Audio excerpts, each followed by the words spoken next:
Welcome back again. It's, again, very good of you to take the time to join me, and I hope everybody is surviving well in this time of isolation. YouTube gives us a sense, at least, of not being so isolated. So here we are. I, of course, have a project in mind. I'm going to upgrade the MDD, or at least start the upgrades. The obvious one, I'm going to be adding RAM to bring it up to 2 gigabytes. It had 1 gigabyte in it when I got it. One 512 DIMM and two 256s. So I'll take the 256s out and put in 3 more 512s. This RAM, by the way, has been borrowed courtesy of my other MDD, the Firewire 800. The RAM will be replaced in that machine. I've got more RAM coming. All right. We are going to be putting in an SSD. Now, this is a 512 gig SSD. It should do the job just fine. Of course, this machine is an IDE interface, so we have my IDE to SATA adapter. Once I've got those installed, the plan will be to partition the drive, a 20 gigabyte partition for OS 9, probably 80 or so for Tiger, about 200 for Leopard, with the remainder, which would be about another 200, being for a data partition for available to all of the OSs. Then, of course, the OSs need to get set up, and the testing on the machine begins. It should do very, very well. Given that 733 megahertz single G4 Quicksilver behaved very, very well. This is a dual 867. It should do extremely well. I'm not going to do videos on the OSs, except probably to look at the installation of OS 9, since my understanding is that on this machine there's a definite trick to that.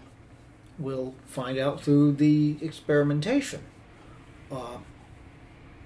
So I'll probably have a video on that specifically. Than the other OSs, you've seen that enough by now if you've been looking at these videos. And if you have, God bless you. All right. There will be one other upgrade I'm going to try on this. It's not coming in for a couple of days. I'm getting a Firewire 800 PCI card, and we'll see if we can add Firewire 800 capability to this machine, which would make it pretty darn good indeed. So, the MDD is behind me here, opened up, prepared for the upgrades. Let's have a look and see how that progresses. Stay tuned.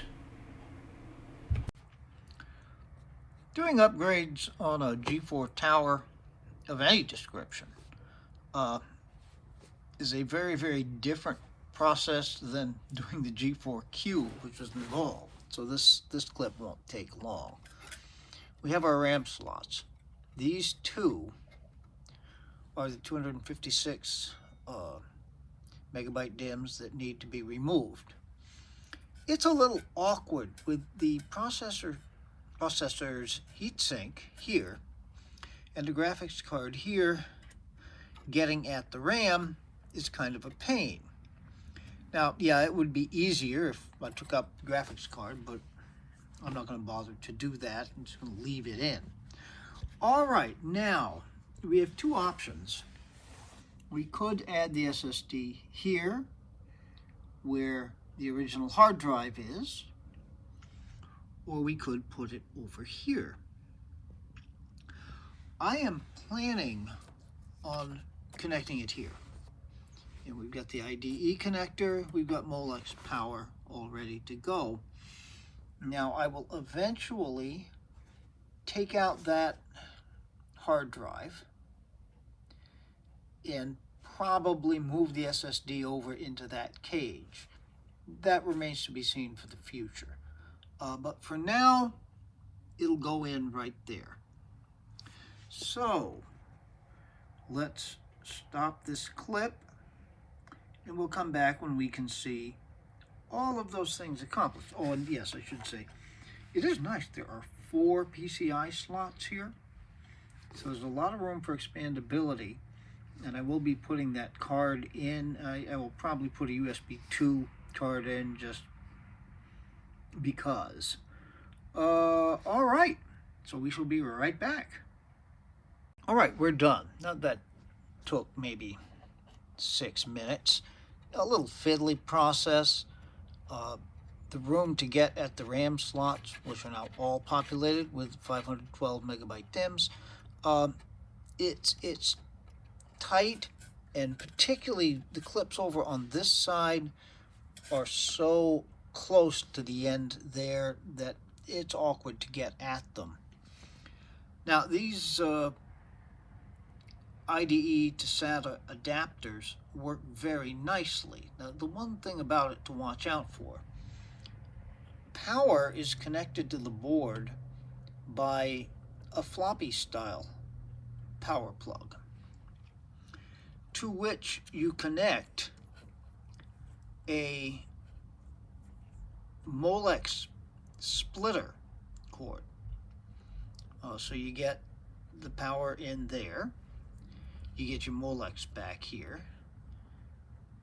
It does add a lot more in the way of cords. So right now, for the moment, I've just got the SSD sitting in there. I'm not going to worry about that since I'm not moving the thing anywhere. We will, and plus the fact that it may eventually get moved over there, so there's no point in doing any work that's going to get it in there. You do have to be a little careful when you're closing up the computer that you don't catch any of these, because this thing just sort of floats around there. I've kind of hooked it right now on the end of the IDE cable. All right, so we're going to close this up, plug the power back in, and we shall see what happens. Just a split second. Well, I apologize for the angle at which we're having to look at the screen. I'm trying to get this set up so that I can actually do things with the computer and still record it. But the single most important part of this clip is going to be booting it up. And let's see what we get.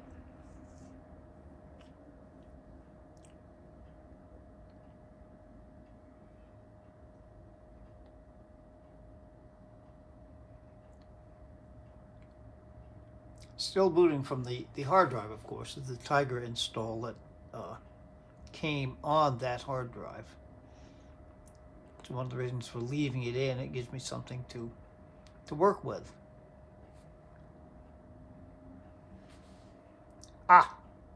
Good news already. I honestly didn't remember whether I had ever formatted this drive or not. Obviously I have not, but the mere fact that it's recognized. Okay, before we take care of that,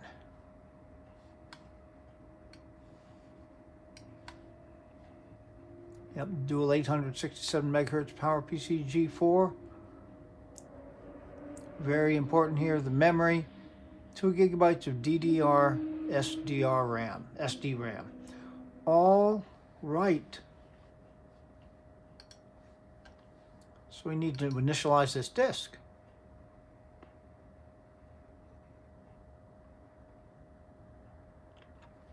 All right.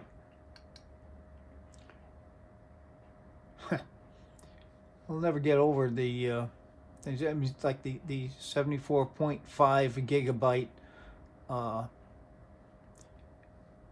boot drive. That's an 80 gig hard drive, 476.9 gigabyte. That's a 512 gigabyte SSD. So you have definitions of what's a gigabyte at play.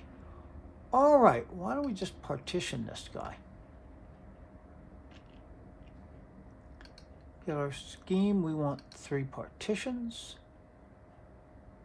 Partition number 1.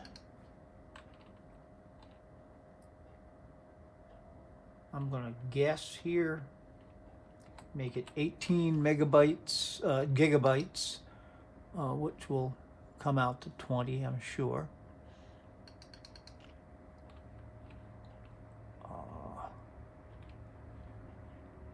We'll say 75 gigabytes.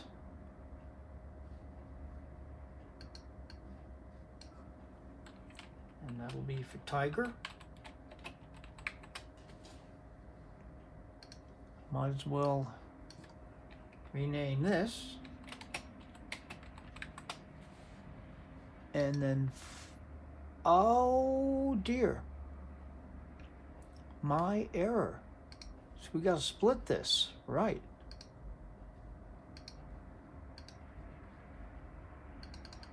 Let's say 180 for Leopard.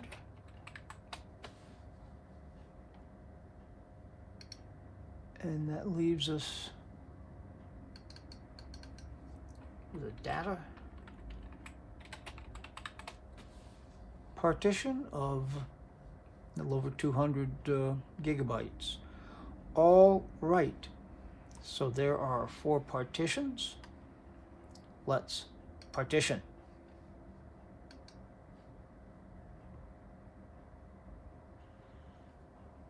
This takes a bit. You'll notice, of course, we are obviously installing the Mac OS 9 drivers.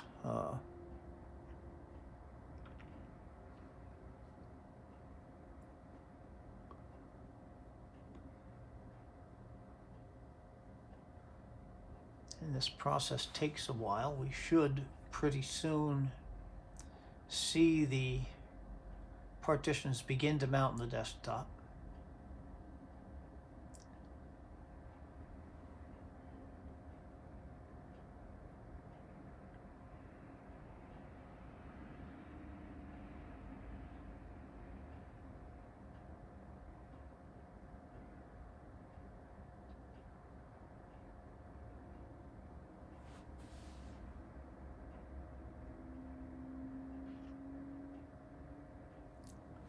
I am going to stop the video and we will pick it up again when something has happened. Something funny is going on here. The partitioning that I left off in the last clip never finished. Disk utility just hung, in fact stopped responding. I had to force quit it. I then restarted the machine, opened disk utility, decided just to try to erase it. At first I erased the greater volume. Nothing happened. So I then have been trying to erase the internal volume, and nothing is happening. So I think what I'm going to have to try to do is probably, well, can we quit disk utility? Yeah, let's just quit. Okay, so it did quit. I'm going to try booting into the Tiger install disk, DVD, and then see if I can format the drive and partition it within Tiger. If I can, I suppose I might as well just go ahead and do a clean install of Tiger. All right, so I will keep you posted as to what's going on here. Stay tuned. Well, I did boot up into the installer. and this is disk utility within the install CD, I'm getting exactly the same behavior that I had booted into the OS. Right now, disk utility has stopped responding. I tried to erase the disk, so I think probably what I need to do is to try this again with another drive and see if the same thing happens with another drive. Now, alternatively, I could try formatting this disk on another computer and see what happens. I don't know, but this is not what is supposed to be happening right now. So stay tuned. I'm going to troubleshoot this and see what I come up with. Well, I'm hoping that I may have solved the problem. I swapped out the adapter. I discovered that the SATA connector on the adapter card is kind of loose. So it may have been making enough of a connection to allow the drive to be recognized, but not enough to really get anything done with it. So let's see if the partition works this time.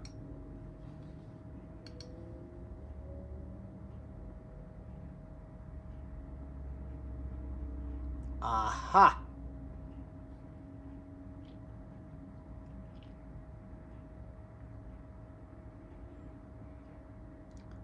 That is exactly what it was. A bad adapter.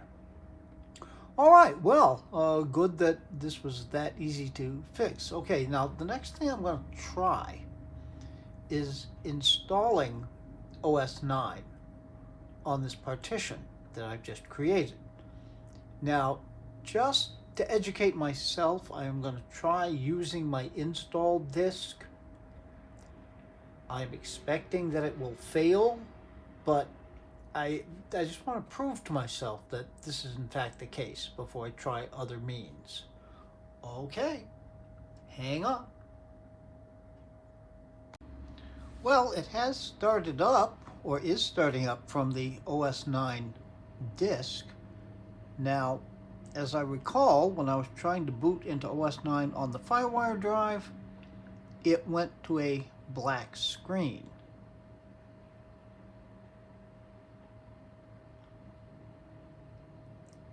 Like this.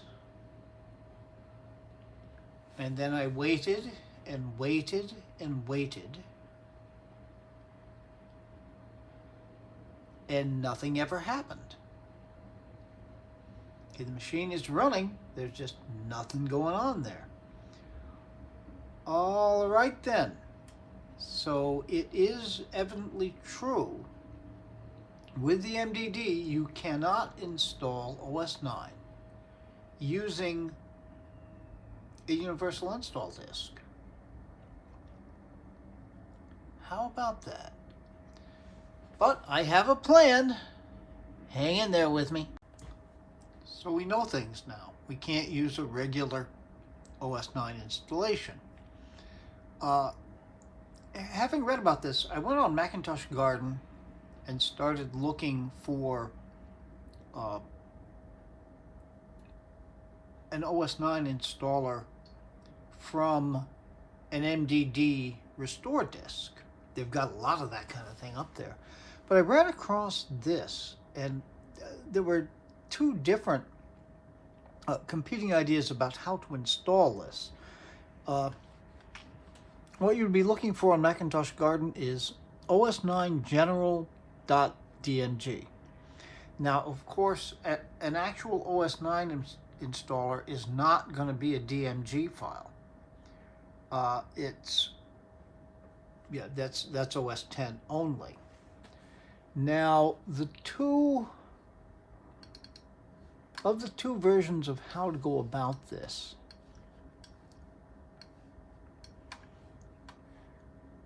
one was simply to copy all of the contents from the DMG onto the destination drive.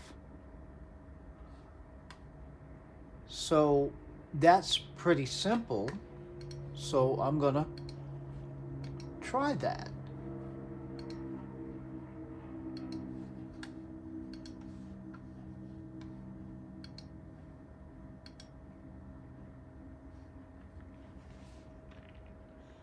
This should go fairly quickly. OS 9 being as light as it is.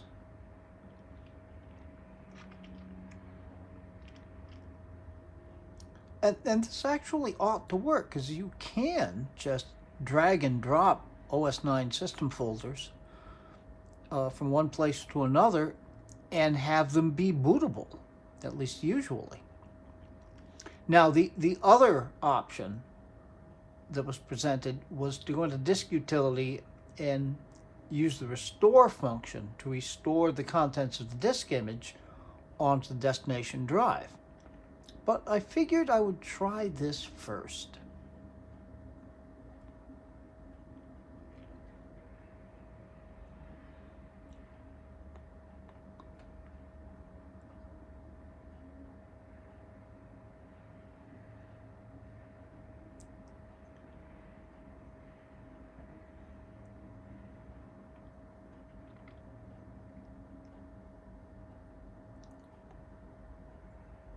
Just about there. Okay.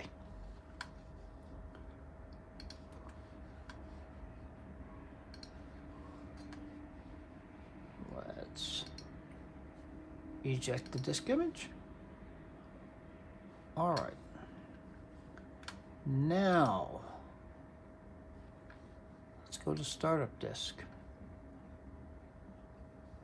And it's showing it. Of course, we've been there before. Well, let's see what happens.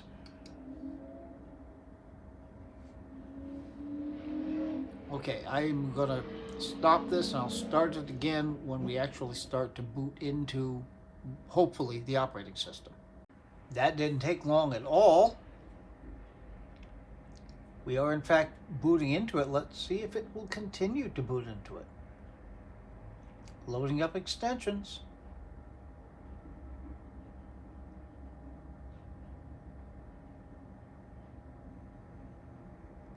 Let's just wait for it to be fully loaded.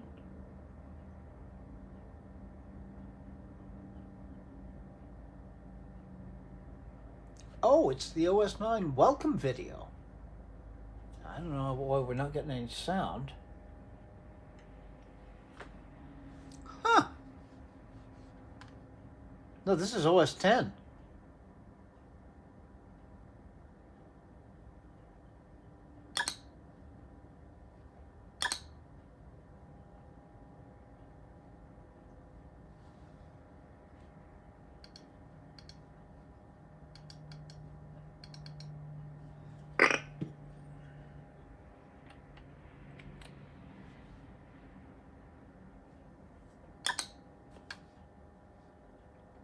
Nope, here we go.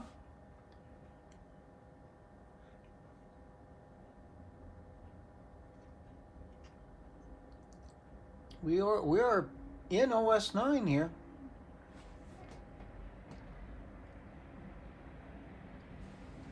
With, of course, all those partitions showing now. And your usual connect to the internet. Oh, iMovie and iTunes are already on there. Cool. Mail. Register with Apple. I'll start QuickTime Player just to see what version of QuickTime we've got. QuickTime 5.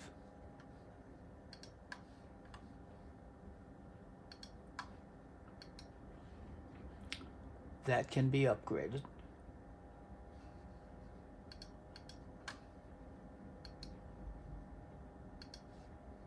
Oh, I didn't want to do that.